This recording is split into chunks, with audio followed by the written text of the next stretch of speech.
از کدام سوره اولین آیت نازل شد؟ سوال دو. ناکامی ابرهه برای ویرانی کعبه در کدام سوره آمده است؟ دوام میدهیم.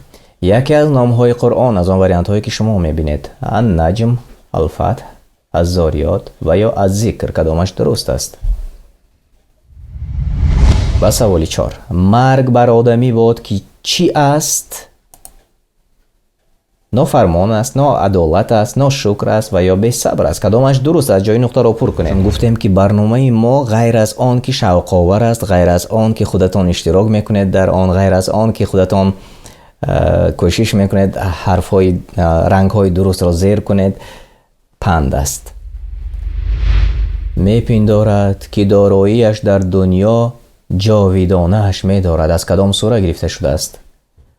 هلاک باد، یعنی وای بر حال هر عیب جوی تن زن، این که مال جمع کرد و به شمار آن بند شد، یعنی کسی که فقط خیالش به جمع مال و حساب آن است. و چون جهنم افروخته گردد و چون بهشت را پیش آورند. دوام دهید. در سوره الحاقه آمده است: اما آن کس که نامه اعمالش را به دست چپش دهند میگوید ای کاش نامه مرا به دست من نمیدادند.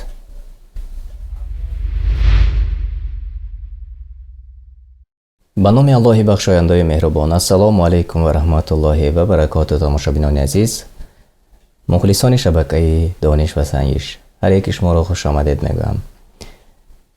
و این لحظه ما آغاز میکنیم برنامه دانش و سنجش را. واقعا طولی چند هفته یک کمی مشکل شد آماده کردن برنامه دانش و سنجش، و چون ما نیز به مثل دیگران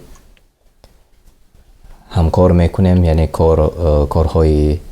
کارهای دنیوی در نظر دارم. یک هفته روزهای شنبه روزی کاری می شود و یک هفته روز استراحت. از این خاطر نه همه وقت ما برنامه دانش و سنجش را میتوانیم آماده کنیم و پیشکش شما سازیم و کوشش میکنیم در آینده این مشکلی ها را راه حلش را یابیم. به نهایت از شما تشکر میکنم، چون اکثر از ما و شما انتظار میشوید برنامه را، اکثر از ما و شما دوست میداریم این برنامه را و این باعث خرسندی است. در سوره اعراف آیت 62 ترجمه معنا الله تعالی می فرماید: او گفت ای قوم من، هیچ گونه گمراهی در من نیست، بلکه من فرستاده از جانب پروردگار جهانیم. و این را نوح علیه السلام خبر می دهد. و در دوام این آیت چنین آمده است: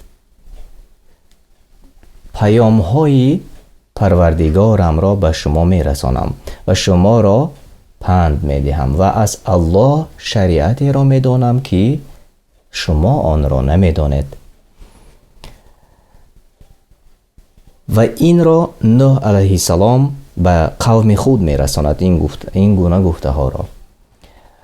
همچنین در آیت 68 سوره اعراف از جانب هود نیز به این مانند آمده است و من نحمان را ترجمه معنایش را این لحظه برای شما می خوانم.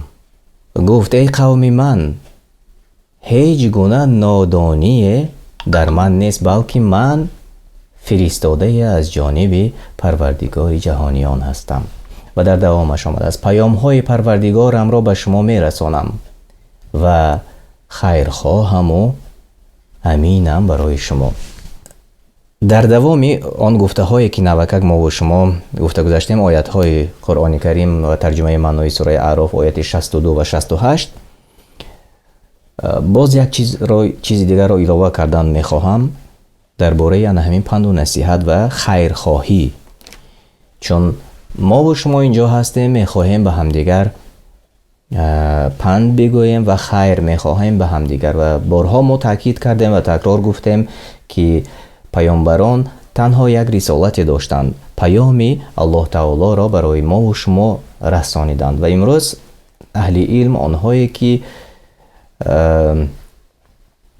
شما را پند و نصیحت میکنند و یا ما را پند و نصیحت میکنند از خیرخواهی و از دوستداریشان ما را. و از ابو رقیه تمیم ابن افسی داری الله از وی راضی باد روایت است که پیامبر صلی الله علیه و سلم فرمود: دین عبارت از نصیحت و خیراندیشی است. گفتند برای چی کسی؟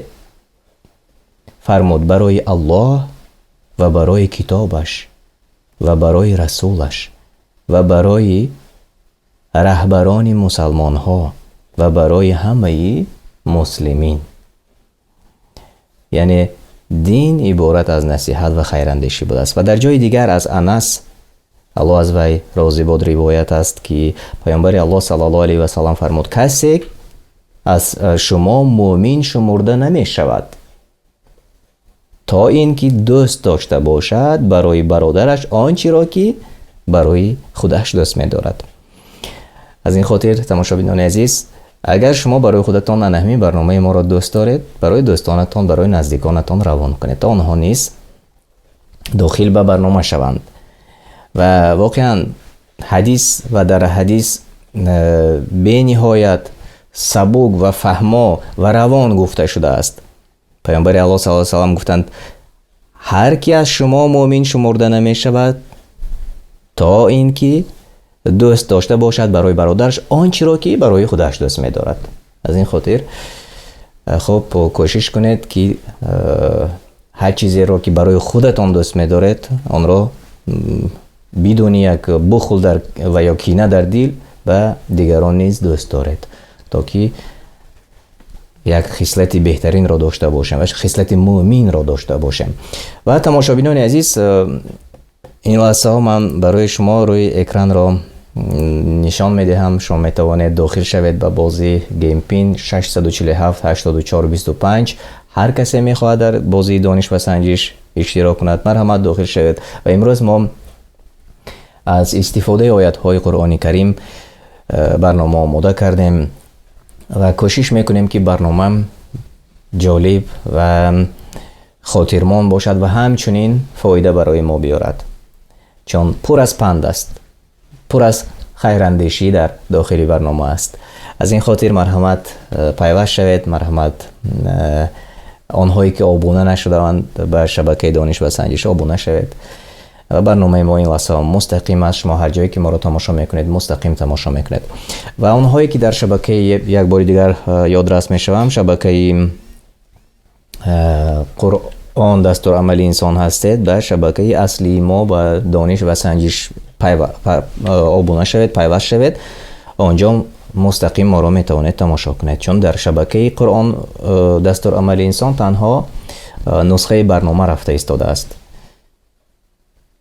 خب قسمت اول رو من آغاز میکنم و اونهایی که داخل شدن نتوانستید در قسمت دیگری برنامه ما انشاءالله اشتراک خواهید کرد. بسم الله.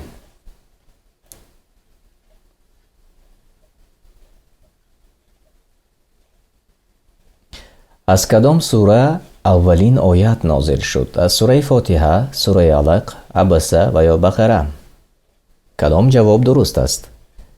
از کدام سوره اولین آیت نازل شد؟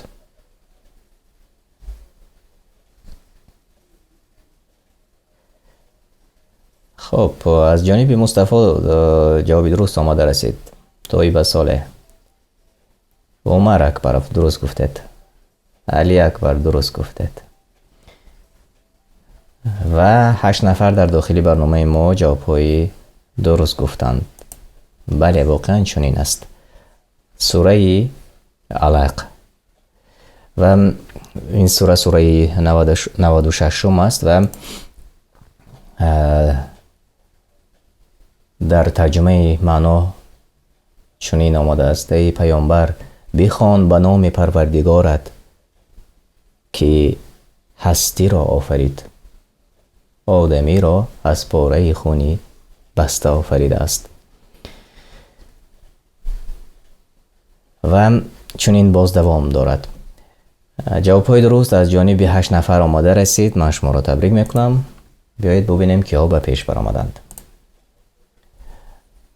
مصعب، قاسم عادلیان، خطیچه، ابو حمیرا، طیبه صالح، آنهایی که در جاهای اول هستید. ماشاءالله. سوال 2. ناکامی ابرهه برای ویرانی کعبه در کدام سوره آمده است؟ سوره نحل، سوره مسد، سوره فیل و یا سوره نصر. ناکامی ابرهه برای ویران کردن کعبه در کدام سوره آمده است؟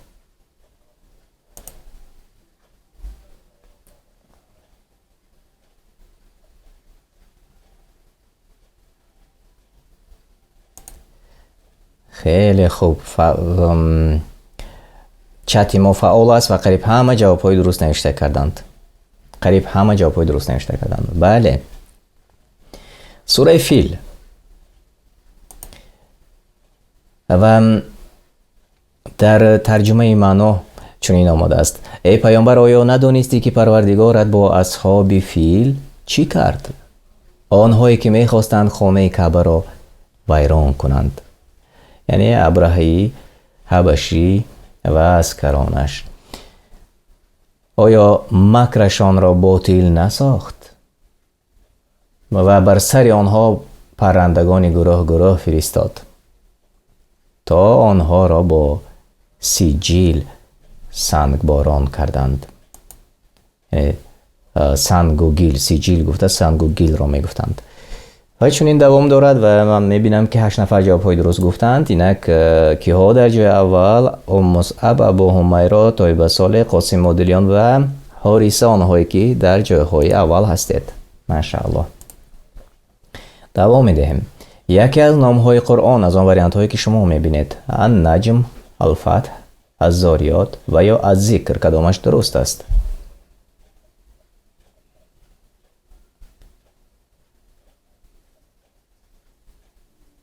خیلی خوب. جوابهای درست شما به ما آماده رسید و اینک میبینیم که هم به جاهای اول میبرایند.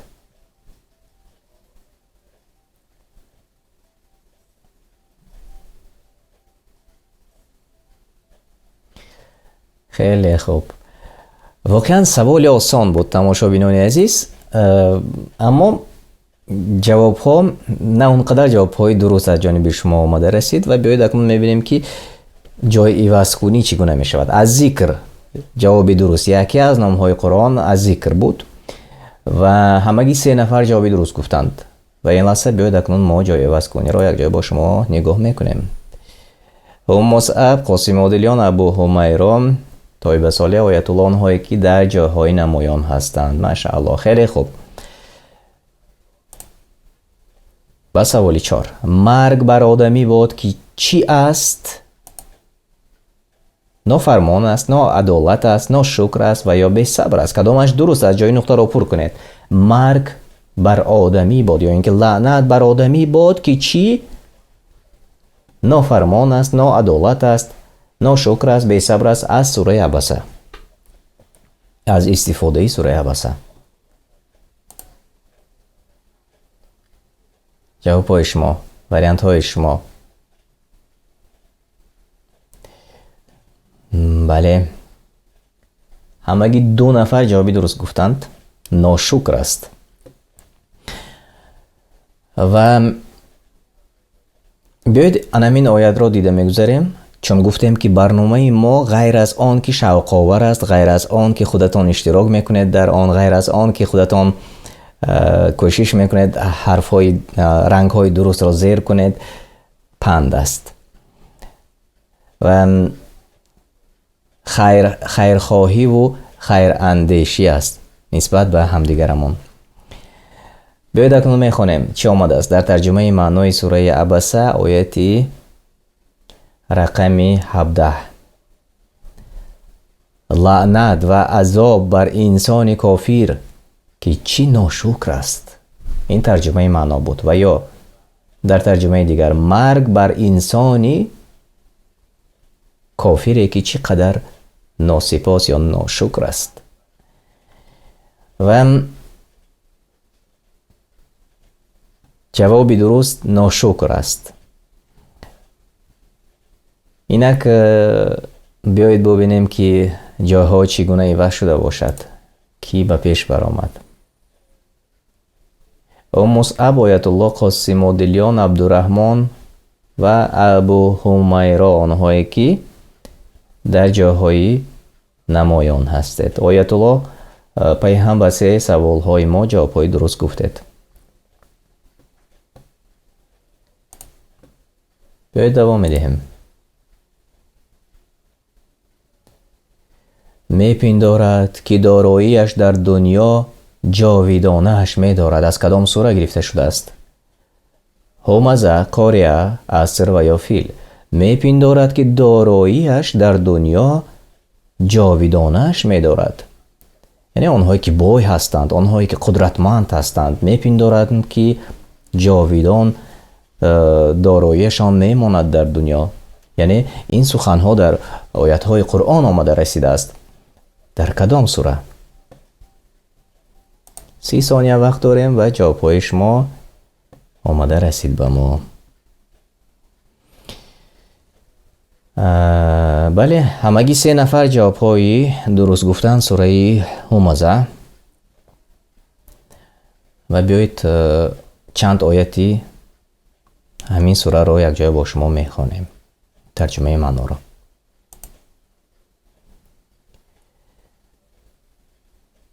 هلاک باد، یعنی وای بر حال هر عیب جوی تن زن، این که مال جمع کرد و به شمار آن بند شد. یعنی کسی که فقط خیالش به جمع مال و حساب آن است. این گونه انسان ها کم نیستند. برای چی تبسم میکنید؟ واقعا نگاه کنید به گرد و اطراف خودتان، به گرد و گوش خودتان نگاه کنید. همه چی فراموش شده است، همه چی را فراموش میکنند. تجارت در جای اول می ایستد. حتی ما بارها تاکید کردیم و بارها گفتیم درباره خواندن مثلا نماز جمعه در جماعت با جماعت این فرض است و آیات در سوره جمعه نازل شده است. همه تجارت را یکسان مانید و به ادای نماز جمعه با جماعت روید و بعد از خواندن نماز پراکنده شوید. اما امروز مردم خیلی زیاد هستند که حتی این امر الله را ترک گفتند. حالا آن که باز در حدیث های دیگر آمده است که هر کسی که چند بار بدون سبب نماز جمعه را ترک کند در دلش مهر منافقی زده می شود. و این را دیده و دانسته اکثریت از ما و شما پی جمع‌گیر کردن بایگری، دارایی و فکر میکنند که همون دارایی همش یک جای با این انسان ها به قبرستان می رود و جمع کردن میگیرند، ذخیره کردن میگیرند. دور نرویم، بیایید از دنیا گیریم. در بعضی فیلم ها حتی همین چیز نمایش داده شده است. تماشاگران گرامی، یعنی دارایی را جمع میکنند و فکر میکنند که همون دارایی را یک جای با خودشان میبرند. نه، افسوس، متاسفانه چون این نیست و آیات ها در این باره نازل شده است. و بیایید ما و شما دوام همین سوره همزه را میخوانیم تا که بدانیم زیاد از 1400 سال پیش برای ما پند و نصیحت در قرآن کریم آمده رسیده است، اما ما اکثریت از ما و شما در این آیات ها تفکر نمی کردیم و این از مشکلی ما و شما. و در آیت 3 سوره همزه آمده است میپندارد که داراییش در دنیا جاویدانه‌اش می‌دارد. نه، در دوام جواب آمده است در آیت 4. نه چنین نیست که او فکر میکند او بیگمان در حطمه انداخته می شود. حطمه یعنی آتشی در هم کوبنده دوزخ بوده است. چون در دوام آیت آمده است و ای رسول تو چی میدانی که حطمه چیست؟ آتشی افروخته الله است. از این خاطر در این آیات ها باید ما و شما تفکر کنیم، چون جمع کردن مال دنیا و دویدن از پشتی پول و مال و دارایی و انسان را خوشبخت نمی کند. و ببینید، خودتان ببینید در دنیا امروزها چقدر انسان‌های بای کافر هستند که آنها لذتی نعمت الله را نمیدانند و آنها همه در گمراهی هستند. و شما میتوانید در گوگل پایس کنید و خودتان خوانید که چقدر مردمی بای و ثروتمند از آنه که الله را نمیشناسند و قول خودشان در دپرسی هستند و چیکار کردنشان را نمیدانند. و بسیاری آنهایی که به جان خودشان سوء قصد میکنند، آنها نیز الله تعالی را نمیشناسند. هرچند که بایگری دارند، هرچند که قدرت و دارایی دارند، اما یک کمبودی این است که آنها کافر به الله هستند، یعنی نمیشناسند. این از بدبختی. و هر انسانی که مال و دارایی ندارد یا زندگی فقیرانه دارد یا کمبغل است اما الله تعالی را میشناسد، این انسان خوشبخت‌ترین انسان است.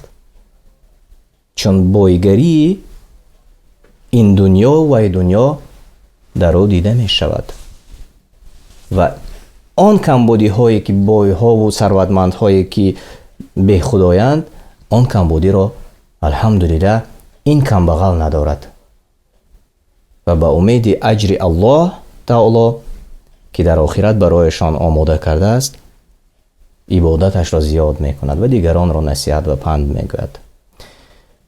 خب تماشاگران گرامی، دوام می دهیم و بیایید ببینیم که ها به پیش برآمدند.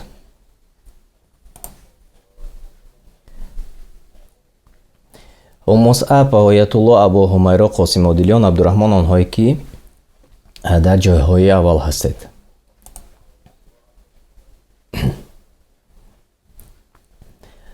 و چون جهنم افروخته گردد و چون بهشت را پیش آورند، دوام دهید.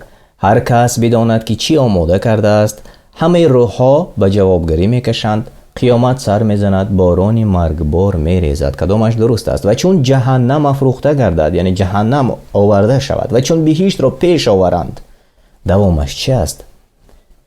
از آن وریانت هایی که شما میبینید. سوره رقمی 81 آیت 12 تا 13 و جواب های هیچ کس جوابی درست نگفت. و چون جهنم افروخته گردد و چون بهشت را پیش آورند، هر کس بداند که چی آماده کرده است برای خودش. یعنی و بیایید این لحظه نهمین آیت را یک جای با شما دیده میبرایم تماشاگران عزیز و بعدا دوام خواهیم داد. چون که یگان جوابی درست نآمد از جانب تماشاگران ما. در سوره تکویر آمده است آیت 12: و چون جهنم افروخته شعله‌ور گردد و چون بهشت نزدیک آورده شود، هر کس بداند که چی آماده کرده است از خوبی و بدی ها. یا اینکه در ترجمه دیگر آمده است: در آن هنگام هر کس خواهد دانست که چی چیزی برای آخرت خود آماده کرده است. یعنی چی نیکی میکند هر کسی، چی بدی میکند، هر کس بداند. و دوامش باز یادرسی های دیگر است. انشاءالله ما و شما دیده میبرایم تماشاگران عزیز. و واقعا یک تاثیرناک است، واقعا تاثیرناک است اگر که انسان در آیات های قرآن کریم و ترجمه معنای آن تفکر کند. خب آنهایی که در پیش هستند یعنی جای وضع کنی نشد، چون که یگان نفر جوابی درست نگفتند. و بیایید به سوالی دیگر بذاریم. بدانید که با یاد الله تعالی است که چی آرام میگیرد، روح ها، جسم ها، چشم ها و یا دل ها. بدانید که با یاد الله تعالی است که چی آرام میگیرد. از آن وریانت هایی که شما در پایان میبینید. از سوره رعد.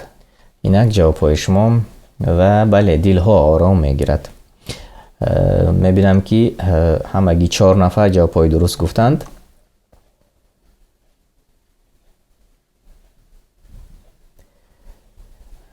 خب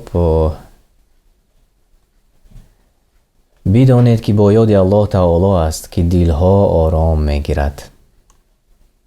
و نه همین جوابی درست بود.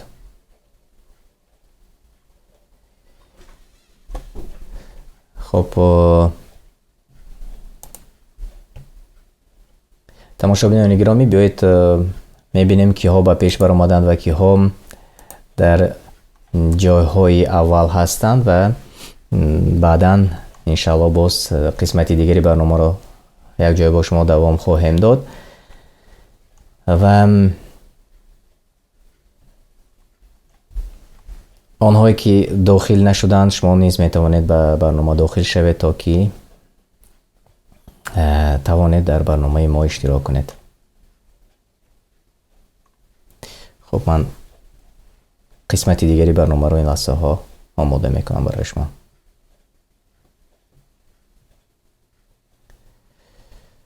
خب خواستم که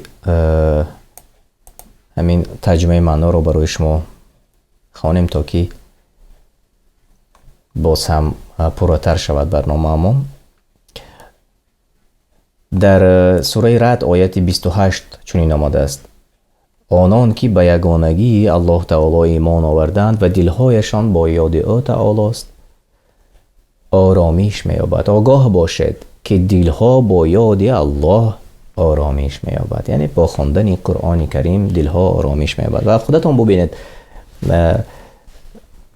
انسان‌هایی که مثلا کار میکنید و اکثریت را ما میدانیم که در گوششان نوشنیک دارند و قرآن را گوش میکنند. ببینید که چگونه احساس آنها را فرا گرفته است و خودشان میدانند احساس خودشان را، یعنی دلهایشان قرار گرفته است، دلهایشان آرام میشود. و همان عصبی شدن در اون انسان ها کم است یا دیده نمیشود تماما، چون این از تجربه است و هر کسی که این را نمیداند خودش باید که یک بار همین کار را انجام دهد. مثلا وقتی که در حتی یک گوش نوشنیک است و اون سوره ها را گوش میکند، آیات های قرآن را گوش میکند، انسان را یک آرامی، واقعا آرامی فرا میگیرد که این نوتکرار است. چون بعضی کارها به انسان امکان فراهم میدهد که برابری کار کردن باز قرآن را گوش کند. چون خودی ما نیست، حتی در اروپا هستیم اما در داخل اتوبوس گاهی می شود که انا همون FM پلیر موندیم و در داخلش وقتی که انسان قرآن را گوش میکند ببینید که تماما یک احساس فرا میگیرد انسان را که نوتکرار است، یعنی گفته نمی شود آن را با سخن. و این گفته هایی که حاضر شما میشنوید از سخن های من نیست، سخن های یگان عالمی دیگر نیست، سخن های معلم و مولای و کسی دیگر نیست، بلکه وعده الله سبحانه و تعالی بوده است. هر کسی که ایمان آورده است با یاد الله آرامش می‌یابد دلهایش. و با یاد الله یعنی با خواندن قرآن و همچنین امروز شرایط فراهم شده است با شنیدن آن. و خب تماشابینان عزیز، بیایید ادامه میدیم و بیایید میبینیم که آب پیش برآمدند. قسمت خوبی برنامه ما آمده رسید. جای سوم نصیب مصعب گردید، مبارک باشد. جای دوم ابو حمیرا مبارک باشد. جای اول نصیب آیت الله ماشاءالله مبارک باشد. قاسم عادلیان و عبدالرحمن نیز در جاهای نمایان بودند و شما را من صمیمانه تبریک میکنم. مبارک باشد. یک بار دیگر بیایید تماشا کنیم آنهایی که در جاهای نمایان هستند و بعدا قسمت دیگری بازی را یک جا با شما آغاز میکنیم.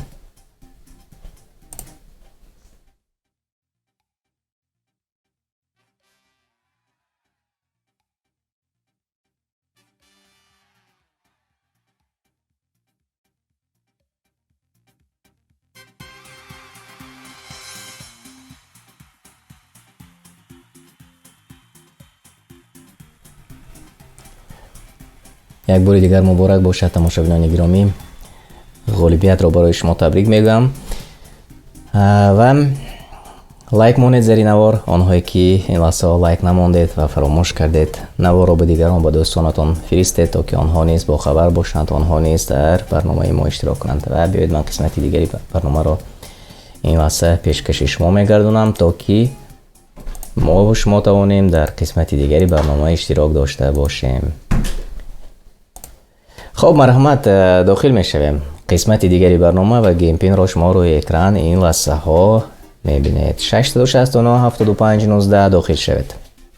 669 75 19 داخل شوید. این قسمت دیگری برنامه ما است و هر یک از شما میتواند در برنامه اشتراک داشته باشد. طرز اشتراک کردن کد نقطه ایت نوشته میکنید. در جایی که نیک نیم است به خودتان تخلص انتخاب کنید. در جایی که گیم پین است آن همین گیم پین را نوشته کنید. من این لحظه این را کپی میکنم و در چت به شما روان میکنم.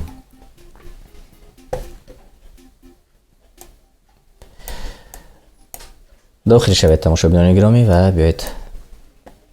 خیلی خوب.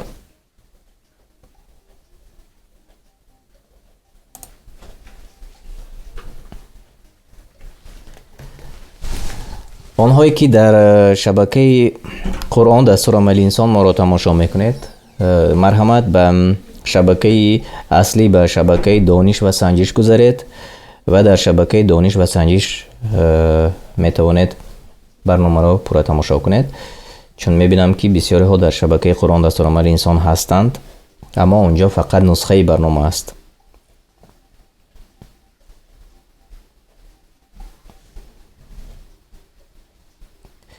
خیلی خوب. آنهایی که در شبکه قرآن دستور عمل انسان ما رو تماشا میکنید، من میبینم که تقریبا 10 نفر هستند آنجا.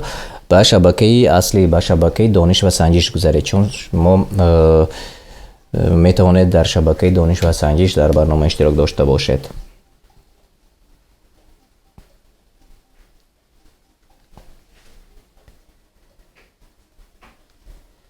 خب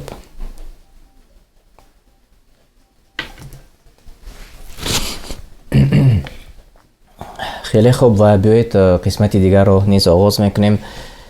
این هم یک سبب است که نه اونقدر اشتراکچی زیاد داریم تماشابینان گرامی. بعضا امروز خیلی میفهمیم که با بعضی سبب ها نه همه داخل شده میتوانند به بازی. معلوم است یعنی در از روسیه وارد شدن خیلی مشکل است چون که بعضی تحریم ها هست به شبکه های اروپایی. اما راه هایش است و از وی پی این استفاده کنید. آنهایی که به کهود داخل شده نمیتوانید شما نیز داخل شوید تا که ببینید که پیشتر وقتی که 20 نفر یا 30 نفر اشتراک میکردن در بازی واقعا شوق آور میگذشت. از این خاطر ما باید که آنهایی که در برنامه اشتراک میکنند زیادتر باشیم تا که هم برای آماده کنندگان برنامه شوق آور باشد و هم برای ما و شما برنامه شوق آور باشد. از این خاطر کوشش کنید که داخل به برنامه شوید و توصیه کنید به دیگر دوستانتان تا که دوستان شما نیز توانند در برنامه ما اشتراک داشته باشند. خب اینجا نوشته کردند عبدالواحد جان وارد شدن نمی شود. واقعا من میفهمم از روسیه وارد شدن مشکل شده است چون آنهایی که در روسیه زندگی میکنند بسیاری سایت ها برایشان محکم شده است. اما وی پی این هست، داخل به وی پی این شوید و به واسطه آن داخل شوید به برنامه.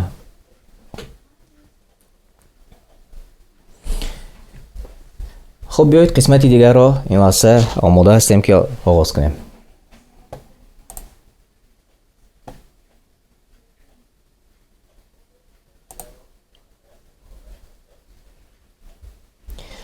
در قرآن چند سوره است؟ به نهایت سوال آسان.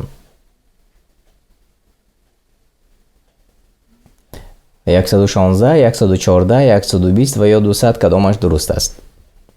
در قرآن کریم چند سوره است؟ جوابهای درست، قریب همه جوابهای درست در داخلی برنامه در چت ما است و همه نیز در داخلی برنامه نیز جوابهای درست گفتند. بله 114 حجت به تفصیل نیست. قاسم عادلیان طیبه صالح، ابو عمر حارثه و آیت الله آنهایی که در جاهای اول هستید مبارک باشد. سوال 2. مؤمنان کسانی هستند که به الله و پیامبر او ایمان آوردند و دوام دهید، دیگر شک نکردند، دعوت کردند، راست گفتند، در راه او تنها پند گفتند. کدامش درست است؟ مؤمنان کسانی هستند که به الله و پیامبر او ایمان آوردند و دوام دهید. از سوره حجرات گرفته شده است. خب بیایید سوره حجرات را نگاه میکنیم.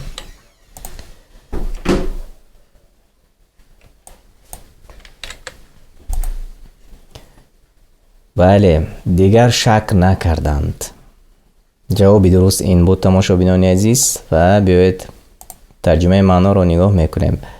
در سوره حجرات آیت 15 چی آمده است؟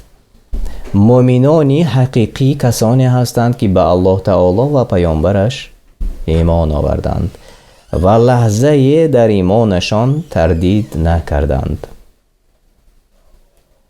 و با مال و جانشان در راه الله تعالی به مبارزه برخاستند. اینهایند که در اعتقاد و عمل صداقت دارند. یعنی معنای تردید نکردند، شک نکردند، یعنی دیگر شک نکردند. و جوابی درست از جانب 5 نفر تماشابینان ما این لحظه ها آماده رسید و من شما را تبریک میکنم. اما آنهایی که جوابهای درست گفتند بیایید میبینیم که به پیش برآمدند. محمد امین، ابو عمر، قاسم عادلیان، امید و عبدالله آنهایی که در جاهای نمایان هستید. سوال 3. ای کاش همان مرگ در دنیا می بود و بس و در آخرت زنده نمی شدم. کی می گوید این سخنها را؟ آنهایی که کتابشان در دست چپ باشد، آنهایی که کتابشان در دست راست باشد، آنهایی که کتاب ندارند و آنهایی که به دفتر می نویسند. کدامش درست است؟ سوره الحاقه آیت 25. اینک جواب های درست شما تماشابینان گرامی.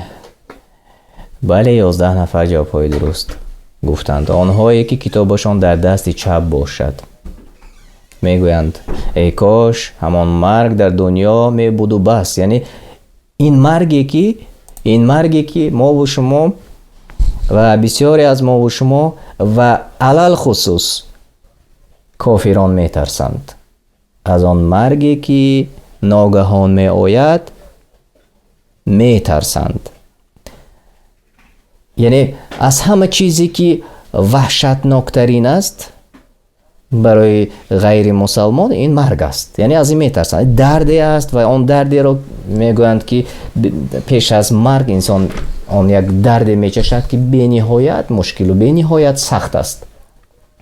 اما در آن دنیا همون انسان هایی که کافر بودند میگفتند که کاش آن همان مرگ میبود و بس.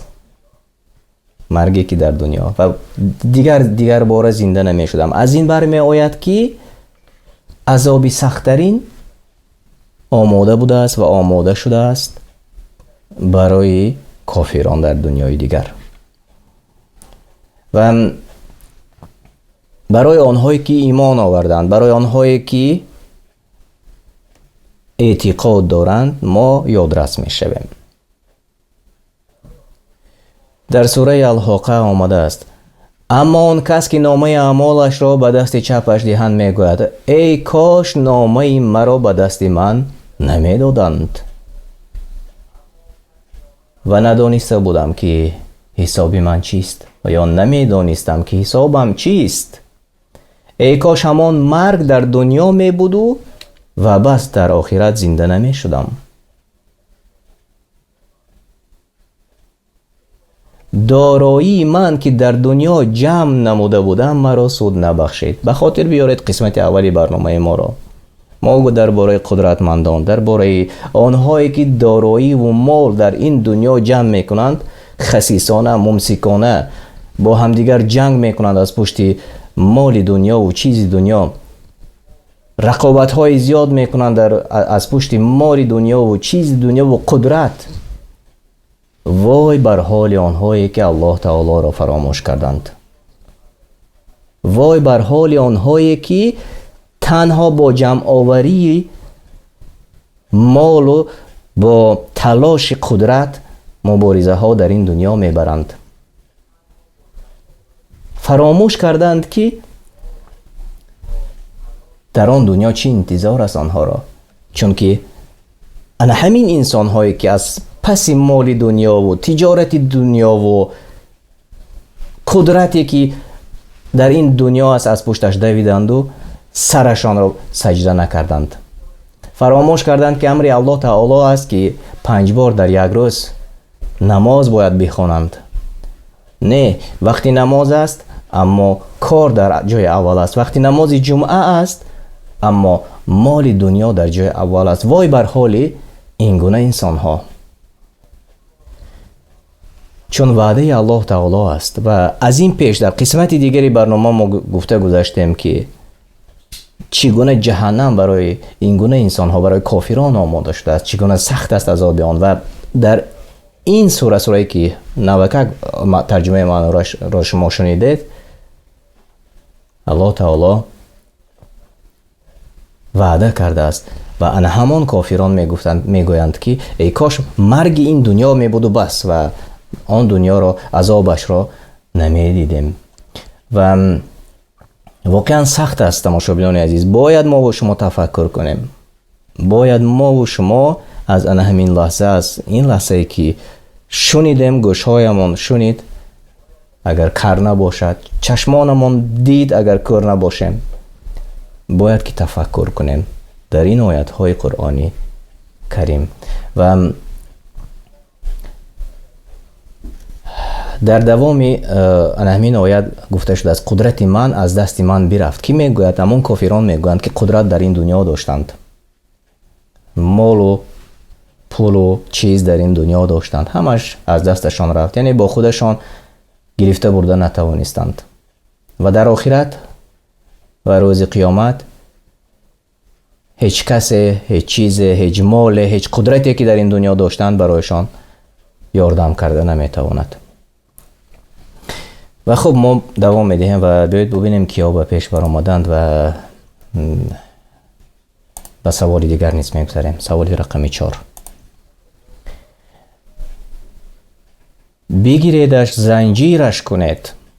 به کی گفته می شود؟ به فاسقی که ایمان آورده بود، آنی که فرمان برداری سروران بود، تنها به کافری توبه کرده، به همانی که به الله بزرگ ایمان نمی آورد.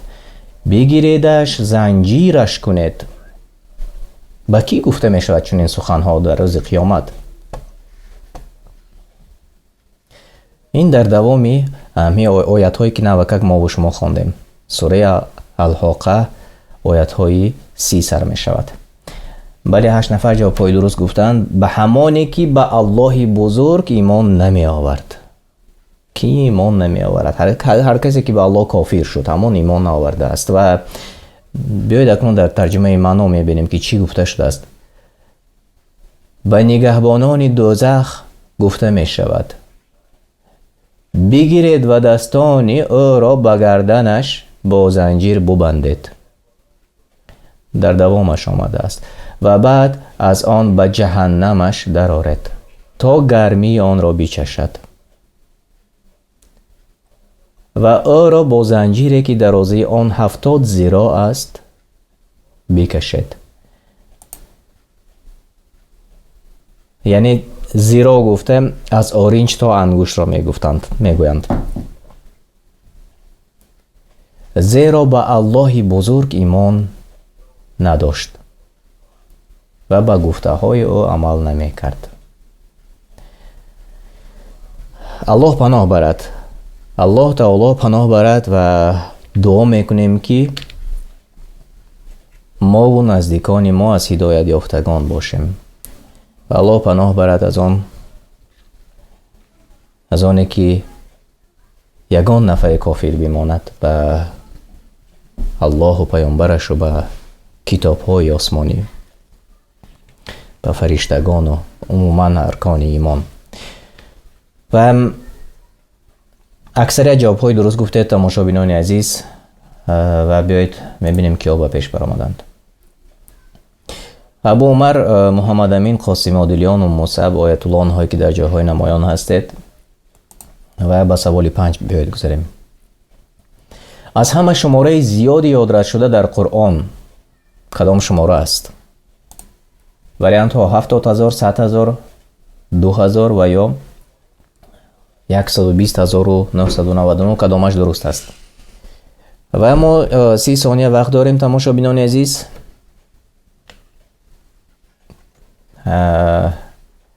се нафар ҷавобҳои дуруст гуфтед. машаалло, 100,000. бале, 100,000 дар қуръон омадааст. ва хуб, тамошобинони азиз, биёед акнун ба саволи дигар мегузарем ва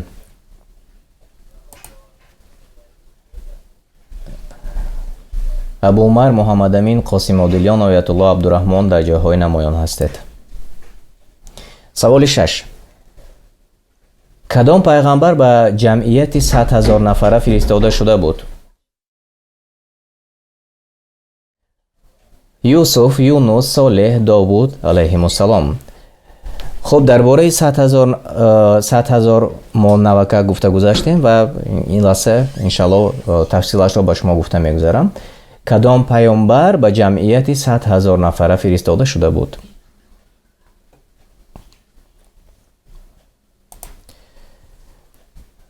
ва мо бо шумо ин лаҳза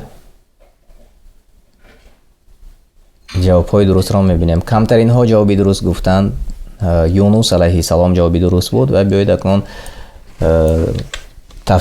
ба тафсил инро дида мебароем, чун ду савол шуд. яке 100,000 дар бораи 100,000 дар қуръони карим омадааст ва дигараш ба ки фиристода шуда буд, ба ҷамъияти кадом пайғамбар? гуфтем юнус алайҳиссалом. ва ин дар сураи ас-софот омадааст, ояти 139 то 147. як ҷое бо шумо инро кӯтоҳ дида мебароем ва баъдан давом медиҳем. ва хуб, биёед. ва ҳар оина банда ҳамон юнусро ихтиёр кардем ва вайро аз зумраи паёмбарон гардонидем. дар давоми оят омадааст. он гоҳ бар қавми худ ғазаб карда ба сӯи киштии пулбор гурехт. қурра заданд ва ӯ дар қурра мағлуб шуд. яъне пас ки чун киштӣ дар ҳоли ғарқ шудан буд, юнус алайҳиссалом ҳамроҳи мусофирон барои берун андохтани баъзе аз афрод қурра андохтанд ва бозанда шуд. яъне ки гӯё ки мағлуб шуд юнус алайҳиссалом ва ӯро ба дарё андохтанд. ва инро шумо аз қиссаҳои паёмбарон албатта аксарият аз шумо медонед. пас моҳӣ ӯро фурӯ бурд ва ӯ дар ҳоле лоиқи сарзаниш буд. пас агар аз тасбеҳ гӯён намебуд, албатта то рӯзи қиёмат дар шиками моҳӣ боқӣ мемонд. биёед яку якбора ба ояти 147 гузарем ва дар он ҷо омадааст ва ӯро ба пайғамбарӣ ба ҷамъияти 100,000 нафара ва бештар фиристодем. яъне дар бораи ҳамон 100,000 ки мо аз ин пеш гуфта гузаштем ва кадом пайғамбарро, юнус алайҳиссаломро ба ҷамъияти зиёда аз 100,000 нафара аллоҳ таоло равон карда буд. инак киё ба пеш баромаданд, биёед акнун нигоҳ мекунем. қосими одилиён ҷои аввал, мусъаб, абу умар, муҳаммад амин ва оятуллоҳое ки дар ҷойҳои аввал ҳастанд ва саволи охир. қуръонро ки нозил кард?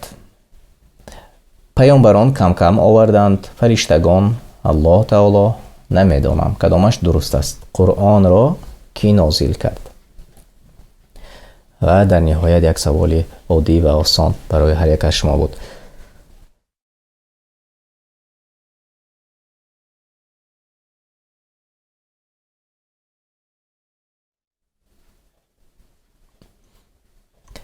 چت را نگاه نکردم. تماشاگران عزیز، از شما معذرت میخواهم. واقعا در چت نیز جواب‌های درست آماده رسید. دنیا و آخرت، طیب صالح.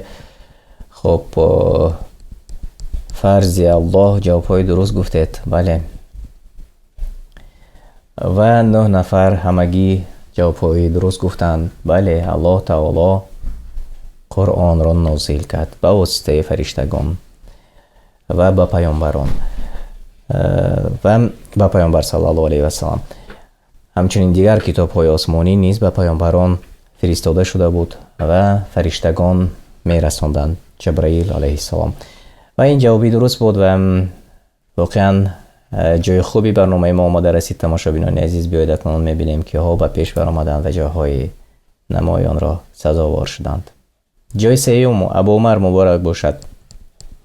جای دو نصیب مصعب گردید و جای اول نصیب قاسم عادلیان مبارک باشد. شما را صمیمانه تبریک میکنم، آنهایی که در برنامه ما امروز برد کردید. یک بار دیگر بیایید تماشا کنیم جاهای خوب را که سزاوار شد.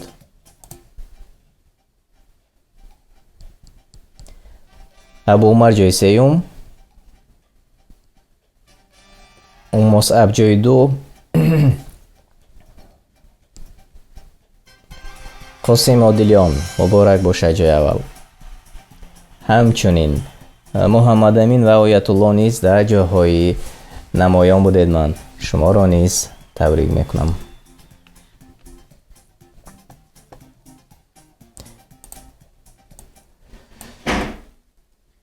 تماشاگران عزیز، اینجا وقتی برنامه امروزه دانش و سنجش به پایان میرسد. با شما خیر و خوش میکنم. تشکر میگویم به هر یک شما که در برنامه ما توانستید اشتراک کنید و کوشش کنید تا هفته دیگر، تا اون دمی که ما برنامه را آماده میکنیم، VPN با خودتان آماده کنید و کامپیوتر یا اینکه تلفن خودتان را برای بازی کردن آماده کنید تا که ما زیادتر شویم و شوق آور شود بازی کردن در بازی دانش و سنجش و انتظار باشد بازی ما را. و امیدوار هستیم که هر یک از شما توانستید امروز خودتان را و همین وقت و ساعتی که یک جای با ما بودید بیفایده صرف نکردید و ما نیز امیدوار هستیم و طلب دعا میکنیم که هر آنچه که در گفته های ما از